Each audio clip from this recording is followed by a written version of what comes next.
Taste the Daily.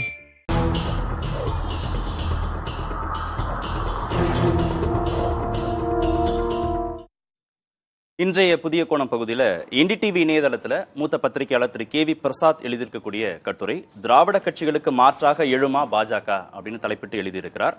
விவாதிப்பதற்காக பத்திரிகையாளர் திரு கோட்டீஸ்வரன் அரங்கத்திற்கு வந்திருக்கிறார். வணக்கம். 60 ஆண்டுகளாக கோலச்சக்கூடிய இரண்டு திராவிட கட்சிகள்கிட்டையும் கூட்டணி வைக்காம பாஜக இந்த முறை தனித்து ஒரு கூட்டணியை கட்டமைச்சிருக்கிறாங்க. அதிமுக திமுகங்கிற இந்த இருதுருவ அரசியலின் தன்மையை மாற்றுவதற்காகவும் இருக்கிற ஸ்பேஸ்ல இருந்து பாஜகவுக்குன்னு ஒரு தனி இடத்தை கட்டமைப்பதற்காகவும் திரு மோடி முயற்சிக்கிறார் அப்படின்னு அந்த முயற்சி எந்த அளவுக்கு சாத்தியமாக வாய்ப்பு இருக்கு? இல்லை, அந்த ஆசை நியாயமான ஆசை தான். அதாவது 40 தொகுதிகள் இருக்குது தமிழகத்தில். எந்த ஒரு மாநிலமே ஒரு 25 தொகுதிக்கு மேலே இருந்தாமே அங்கே ஒரு 3 கட்சிகள் தான் குறைந்தபட்சம் இருக்கலாம். இப்போ கர்நாடகம் ஒரு எடுத்துக்காட்டு. காங்கிரஸும் இருக்குது, பாரதிய ஜனதா கட்சி இருக்குது, ஜனதாதளும் இருக்காங்க. அதே நீங்கள் இப்போ வெஸ்ட் பெங்கால் எடுத்தீங்க, இல்லை பீகார் எடுத்திங்கன்னா 40 சீட்டுக்கு மேலே இருக்குது அப்படின்னும்போது அங்கே ஒரு 5 கட்சிகள் இல்லை ஒரு 6 கட்சிகள் கூட கட்சிகள் இருக்கக்கூடிய அந்த தன்மை பார்க்குறோம்.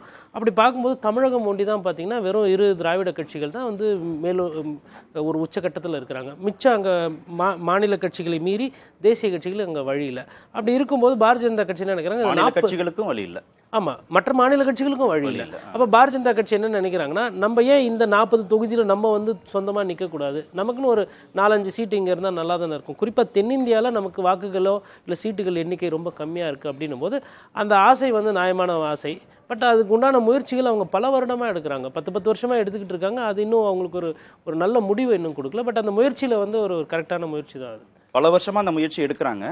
கடந்த 2 ஆண்டுகளாக ரொம்ப திட்டமிட்டு திரு மோடி இதை செய்கிறார் அப்படின்னு கட்டுரையாளர் குறிப்பிடுகிறார். காசி தமிழ்ச்சங்கம் நிகழ்ச்சியை ஏற்பாடு செஞ்சது, நாடாளுமன்றத்தில் செங்கோல் வைத்தது, இந்த மாதிரி தமிழ்நாட்டுக்குன்னு பிரத்யேகமான திட்டங்களை கட்டமைக்கிறதன் மூலமாக முன்னிலைப்படுத்துவதன் மூலமாக இதை சாத்தியப்படுத்த முயற்சிக்கிறார் அப்படின்னு.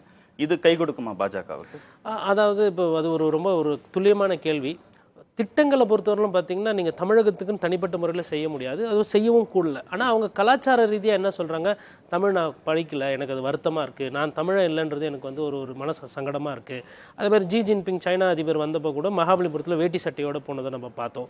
திருக்குறளை மேல் கொட்டி காட்டுறாங்க, பேசுகிறாங்க. இப்போ தமிழ் உணர்வு பாரதியார் கவிதை சொல்கிறாங்க. இப்போ தமிழ் கலாச்சாரம் தமிழர்கள் அப்படின்னு வரும்போது அது அவங்களால அது கிட்ட வர்றதுக்கு முயற்சி பண்ணுறாங்க. பட் திட்டங்கள் அப்படின்னு வரும்போது என்ன பிரச்சனைனா, இந்தி திணிப்பு போன்ற விஷயங்கள், இல்லை கட்சித்தீவு போன்ற விஷயங்கள், இல்லை மாநில சுயாட்சி, கர்நாடக தமிழகத்துக்கு தண்ணி தரவணி, இந்த இடத்துல சிக்கல் இருக்கு. இதனால தான் பாரதிய ஜனதா கட்சியால் கலாச்சாரத்தால் நம்மளால ஒன்றிணைக்க முயற்சி செய்தாலும் திட்டங்கள் இல்லை அரசியல் அப்படின்னு வரும்போது அங்கே அந்த பிளவு வருது. மொழி அடிப்படையில் பண்பாட்டு தளத்தில், கலாச்சார தளத்தில், மொழி தளத்தில் பாஜக வேலை செய்கிறாங்கல்ல, திராவிட கட்சிகள் செய்யாத வேலையை அவங்க ஏதாவது புதுசாக செய்கிறாங்களா?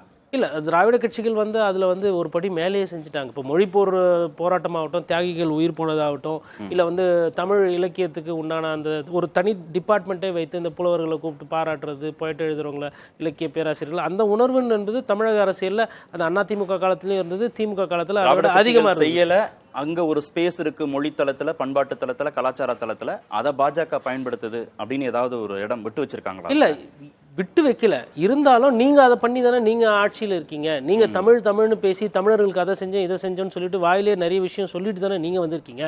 நாங்களும் அதே மாதிரி சொல்றோம், நாங்களும் அதே மாதிரி செய்யறோம். அந்த பாதையை பின்பற்ற முயற்சி பண்றாங்க.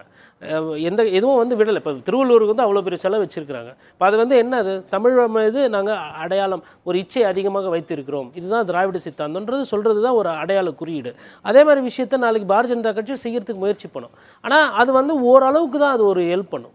மக்களுக்கு என்ன திட்டங்கள் மூலமா கிடைக்கிறதுன்ற ரொம்ப முக்கியம். ஓகே, தேர்தல் களத்துல பாட்டாளி மக்கள் கட்சியோட அவங்க கூட்டணி வச்சதை கட்டுரையாளர் முக்கியமானதாக பார்க்கிறார். ஏன்னா வட மாவட்டங்களில் அதிக செல்வாக்கு இருக்கு. திராவிட கட்சிகளுக்கு மாற்றாக ஒரு அணி அப்படின்னு திரு அன்புமணியும் பேசுறாரு, பாஜகவும் பேசுறாங்கும் போது அந்த ஸ்ட்ராட்டஜி ஒர்க் அவுட் ஆகுமா அப்படிங்கிறதும் கேள்வியா இருக்கு. இல்லை, இது இந்த ஒரு விஷயம் எல்லா அரசியல் வல்லுநர்களும் சரி, நம்ம போன்ற பத்திரிகையாளரும் கொஞ்சம் கூர்ந்து கவனிக்கிறாங்க. ஏன்னா பாரதிய ஜனதா கட்சிக்கு 3வது அணி அமையுமா அப்படின்ற ஒரு கேள்விக்குறி இருந்தது. அதிமுக வெளியில போனதுக்கு அப்புறம் அதோட நிலைப்பாடு என்ன, யாரு அடுத்த பெரிய கூட்டணி அமைப்பாங்க, இவங்களோட யாரு சேருவாங்க அப்படின்னு இருந்தது. அந்த பேசுபொருளுக்கு பாமக அங்கே போய் ஒரு முற்றுப்புள்ளி வைத்துள்ளது. பாமக ஒரு பெரிய கட்சி போய் சேர்ந்திருக்கு. பட் டிரான்ஸ்ஃபர் ஆஃப் ஓட்ஸ், பாமகவோட ஓட்டு பாஜகவுக்கும் பாஜகவோட ஓட்டு பாமகவுக்கும் மாறுமா அப்படின்ற கேள்விக்கு இதுவரையிலும் விட இல்லை. இன்னொன்று பார்த்தீங்கன்னா, பாரதிய ஜனதா கட்சி இருக்கிற இடத்துல பாமக பலம் இல்லை. பாமக இருக்கிற இடத்துல பாரதிய ஜனதா கட்சிக்கு ஓட்டு இல்லை. அப்போ இது வந்து ஒரு புது பர்மிட்டேஷன். ஆல்ரெடி இதை வந்து ஒரு வாட்டி ட்ரை பண்ணி பார்த்துருக்காங்க. ஒரு வாட்டி வந்து ஓரளவுக்கு ஒரு வெற்றி கிடைத்தது. அன்புமணி ராமதாஸ் கூட ஒரு வாட்டி எம்பி ஆனார் 2014. அதுக்கப்புறம் ஒரு 10 வருஷம் கழிச்சு இது திருப்பி வருது. இதே இப்போ பாமக விஜயகாந்த் இருந்தாரு கூட்டணியில, மதிமுக இருந்தாங்க, கட்சிகளோட எண்ணிக்கை அதிகமா இருந்தது. அதான் அப்பவே வந்து உங்களுக்கு சொற்ப அளவுல தான் கிடைச்சது. அப்ப திருப்பி அதே ஒரு முயற்சியை வந்து ஒரு 10 வருஷம் பிறகு செய்யறாங்க. ஆனா இப்பொழுது வந்து ஒரு ஸ்ட்ராங் பிரைம் மினிஸ்டர் கேண்டிடேட் அவங்களுக்கு இருக்கிறாங்க. மோடி போன்ற ஒரு பிம்பம் இருக்கிறது, ஒரு ஆளுமை இருக்கிறது. இப்போ இதற்கு பின்னாடி நமக்கு என்ன கிடைக்கும்னு ட்ரை பண்றாங்க. ஆனா டிஎம்கே பிஎம்கே இல்ல ஏடிஎம்கே பிஎம்கே சக்சஸ்ஃபுல் கூட்டணியா ஆயிருக்கு. ஆனா பிஎம்கே பிஜேபி சக்சஸ்ஃபுல் கூட்டணி ஆகுமா இல்ல அது ஒண்ணும் இல்லாம போகுமா அப்படின்றது வாக்காளர்கள் தான் முடிவு செய்யணும். தேர்தல் தான் தெரியும். திமுக வந்து ரொம்ப நம்பிக்கையோட இருக்கிறாங்க.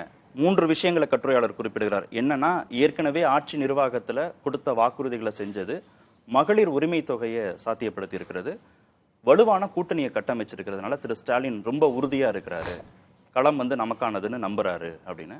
அவங்க நம்புறது வந்து அவங்களுக்கான சாத்தியக்கூறுகளை ஏற்படுத்தி கொடுக்குமா வாய்ப்புகளை? ஒரு முதலமைச்சர் வந்து அவ்வாறு தான் பேச முடியும். எங்கள் ஆட்சி வந்து சிறப்பான ஆட்சி, மக்களுக்கு எல்லா திட்டமும் போயிடுச்சு, நாங்கள் மக்களை வந்து ரொம்ப சந்தோஷமாக வச்சுருக்கோம். பட் உண்மை நிலை வந்து எப்படின்றது சட்டமன்ற தேர்தலாம் தெரியும். குறிப்பாக இந்த 1000 ரூபாவே வந்து இன்னும் நிறைய இடத்துல போல, அப்புறம் இந்த கரண்ட் பில் விலை, சொத்து வரி, தண்ணி வரியெல்லாம் வந்து அதிகமாக உயர்த்தப்பட்டு மக்களுக்கு பிரச்சனை இருக்குது. திமுக மீது விமர்சனங்கள் வர தொடங்கி இருக்கிறது. பட் இது வந்து பாராளுமன்ற தேர்தல். இந்த தேர்தலில் வந்து அவங்க எப்படி சட்டமன்றத்தை வேறு மாதிரி அணுகுவாங்க, பாராளுமன்றத்தை அணுகுவாங்க வேறு மாதிரி. குறிப்பாக இவங்களுக்கு என்ன ஒரு பெரிய அட்வான்டேஜ், அந்த நம்பிக்கை எங்கேருந்து வருது திமுக அப்படின்னு பார்த்தீங்கன்னா, பாரதிய ஜனதா கட்சி ஒரு அணியாக நிற்கிது, அதிமுக இன்னொரு அணியாக நிற்கிது. அப்போ பிளவுபட்ட வாக்குகள், இந்த 2 கட்சியுமே குறை சொல்லுவது, குற்றம் சொல்லுவது திமுகவையும் திமுக அரசையும். அப்போ இந்த 2 பேரும் வந்து தனித்தனியாக எதிர்த்து நிற்கு, 2 பேரும் அதிகமான ஓட்டுகள் வாங்கினா நம்ம எந்தவித கஷ்டம் இல்லாமல் நம்ம ஜெயிச்சிடலாம். திமுக எதிர்ப்பு வாக்குகள் அதிமுக பாஜக பிளவுபடும் போது நம்ம திமுகவோட ஓட்டு, மக்களுக்கு திட்டங்கள் மூலிமா பயன்பெற்றவர்கள் போடக்கூடிய அந்த வாக்குகள், இந்த வாக்குகள் இருந்தாமே நம்ம வந்து சுலபமாக ஜெயிச்சிடலான்ற ஒரு கணக்கு போடுறாங்க. ஆனால் களத்தில் வந்து அதிமுக தான் திமுகவுக்கு சவாலாக இருக்கும், பாஜகவை வந்து திமுக தலைவர் வந்து பொருட்டா நினைக்கலன்னு கட்டுரையாளர் சொல்றாரு. இல்ல, அது வந்து கட்டுரையாளர் எங்கிருந்து அந்த முடிவுக்கு வர்றாருன்னா, அந்த அரசியல் கட்சிகள் வந்து அதை மாத்தி மாத்தி அங்கீகரிக்கிறாங்க. திமுக சொல்லுது அதிமுகவோட தான் போட்டின்னு, அதிமுக சொல்லுது நாங்க தான் திமுகவோட போட்டி. அப்ப என்னன்னா இவங்க செட்டிங்க்கு வராங்க, இந்த ஃபர்ஸ்ட் புள்ளிக்கு வராங்க. தமிழகத்துல இந்த 2 கட்சிகள், ஆமா நாங்க 2 பேர் எங்களுக்குள்ள பஞ்சாயத்தை முடிச்சுக்கிறோம், இருக்கிறத நாங்க சாப்பிட்டு போயிடுறோம், வேற யாரும் கை உள்ள விடக்கூடாது, இது நாங்க 2 பேரும் பிரிச்சுக்கிறோம் அப்படின்ற அந்த மனநிலைக்கு அரசியல் கட்சிகள் வருது, திமுகவும் அதிமுகவும். கனிமொழி பேசுவ அதே வார்த்தையை தான் வந்து திரு எஸ்பி வேலுமணியும் பேசுறாரு, ஸ்டாலின் அவர்கள் பேசுற அதே தன்மையில தான் எடப்பாடி பழனிசாமியும் பேசுறாரு. பாஜக எதிர்ப்புன்னு வரும்போது அந்த நேரத்தில் அங்க ஒத்துமை ஆகுறாங்க. என்னன்னா 1-2 நம்மளுக்குள்ள முடிச்சுக்கலாம், 3-4க்கு வேலை இல்லைன்னு. அப்ப அதை வைத்து பார்க்கும்போது கட்டுரையாளர் அதை தான் பார்க்கிறார். ஓ, இது அரசியல் தன்மையை வந்து அரசியல்வாதிகள் தான் கட்டமைக்கிறாங்க. அப்போ இந்த அரசியல் தன்மையை இங்க கட்டமைக்கிறாங்கன்றது அங்க பிரசாத் அவர்கள் வந்து கட்டுரையாளரை அதை கூட்டிட்டு காட்டுறாரு. திரு மோடியின் வருகைகள் வந்து பலன் தராதுன்னு திரு ஸ்டாலின் நம்புவதாக கட்டுரையாளர் சொல்றாரு. இல்ல, அவரு முதல்ல இருந்து அந்த பிரச்சாரத்தை தான் அவங்க முன் வைக்கிறாங்க. கிட்டத்தட்ட இது 7வது முறை வராரு, பிரதமர் வராரு. இப்போ பிரதமர் வந்து இதுக்கு முன்னாடி தேர்தலில் 2 வாட்டி நின்று இருக்கிறாரு பிரதமர் வேட்பாளர். ஆனா 7 முறை வந்த மாதிரி ஒரு வரலாறு கிடையாது. முதற்கட்ட தேர்தல் மாநிலத்தில் நடந்தாலும் கூட அதிகமான முயற்சி, ஒரு கடின முயற்சி வந்து மோடி அவர்கள் மேற்கொள் காட்டுறாரு. பட் திமுக முதல்ல இருந்து என்ன பிரச்சாரத்தை வைக்கிறாங்கன்னா, எங்களோட போஸ்டர் பாய் வந்து பாரத பிரதமர் மோடி தான், மோடி அவர்கள் வேண்டாம் அப்படின்னு சொல்லி தான் நாங்கள் ஓட்டு கேட்க போறோம். கூடவே வந்து கவர்னர் வந்து ஒரு சில நேரத்தில் பண்றாங்க, எங்களுக்கு வந்து மோடி அவர்கள், கவர்னர் அவர்கள், அண்ணாமலை போன்றவர்கள், இந்த 3 பிஜேபி தலைவர்களை நாங்கள் சொல்லி தான் ஓட்டு கேட்க போறோம், இவங்களுக்கு ஓட்டு போட்டிங்கன்னா என்ன ஆகும் அப்படின்ற மாதிரி தான் சொல்ல போறோம். அந்த ஸ்டாண்ட்ஸ்ல அவங்க கரெக்டா இருக்காங்க. அது ஏன் அவங்க கரெக்டா இருக்காங்கன்னா, போன தேர்தலில் மோடியா லேடியான்னு கேட்டப்போ அம்மையார் ஜெயலலிதா கிடைத்த வெற்றி, அதற்கு பின்றைய வந்த தேதியில் வந்து இது மோடி வேண்டாம் அப்படின்னு திமுக எடுத்த அந்த நிலைப்பாடுக்கு கிடைத்த வெற்றி.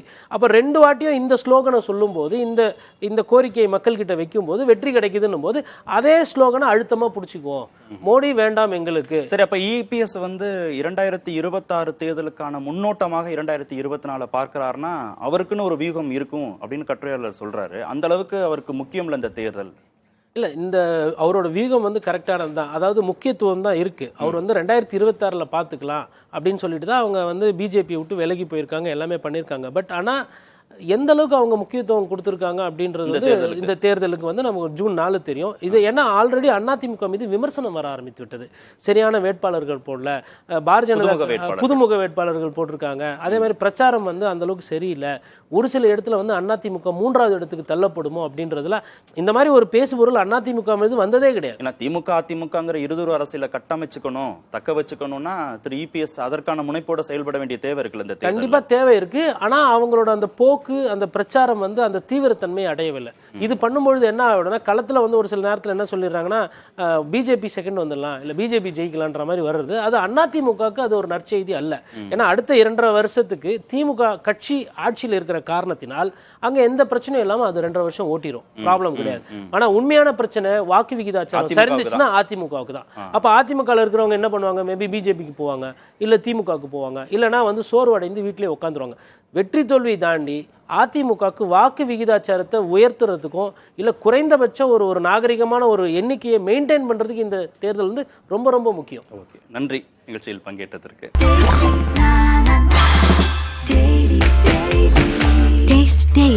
Taste the Daily.